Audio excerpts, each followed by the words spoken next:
বহুত ক্ষতি কৰিছে মানে আমাৰ অৰ্থনৈতিক যিখিনি উৎপন্ন হয় সেইটো মানে খেতিৰ পৰাই হয়। ইয়াত আৰু আছে, আমি সেইবিলাকো মানে ধান কৰিছিলোঁ অলপ চলপ, কিন্তু বেছিভাগ আমাৰ এই ভোল জিকা ভোলৰ ওপৰতে নিৰ্ভৰ হয়। কেইবিঘা আছিল আপোনাৰ খেতি? আৰু ভোল খেতিটো 3 বিঘা।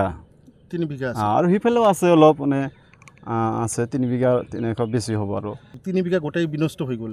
গোটেই বিনষ্ট হৈ গ'ল। ফলবিলাক মানে আহি আছিলে, কিন্তু ইয়াৰ মাজতে মানে বানপানী হৈ গ'ল। তাৰপিছত মানে গাছবিলাক মৰি কেনে একদম নাইকিয়া হৈ গ'ল। আপুনি অকল জিকা ভোল খেতিয়ে কৰিছিল না আৰু কিবা বেলেগ খেতিও আছিল আপোনাৰ? বেলেগ খেতি মানে ইয়াতে লগতে আছে, মৰাপাট আছে। মৰাপাটবিলাক ক্ষতি হৈছে? মৰাপাট মৰি যাই আছে, এতিয়া পানীৰ ফলত মৰি যাই আছে।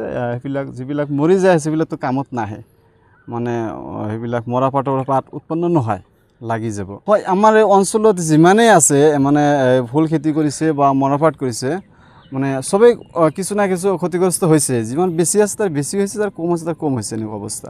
আহ্বান জনাব বিচাৰিলোঁ যে আমাৰ আদানী চাৰ্কুলৰ পৰা যাতে আহি কেনে সেইবিলাক অলপ চাই তদন্ত কৰি কেনে যিবিলাক মানুহ ক্ষতিগ্ৰস্ত হৈছে সিহঁতক যেনে মানে সাহায্য আগবঢ়ায়, যাতে সিহঁতে খেতিৰ পৰা বা কৃষিৰ পৰা আঁতৰি নাযায়।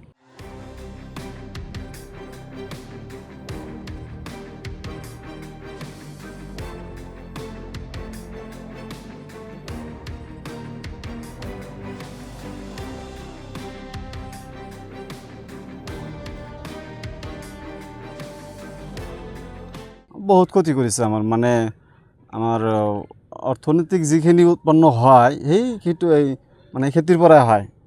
ইয়াত আৰু আছে, আমি সেইবিলাকো মানে ধান কৰিছিলোঁ অলপ চলপ, কিন্তু বেছিভাগ আমাৰ এই ভোল জিকা ভোলৰ ওপৰতে নিৰ্ভৰ হয়। কেইবিঘা আছিল আপোনাৰ খেতি? আৰু ভোল খেতিটো 3 বিঘা।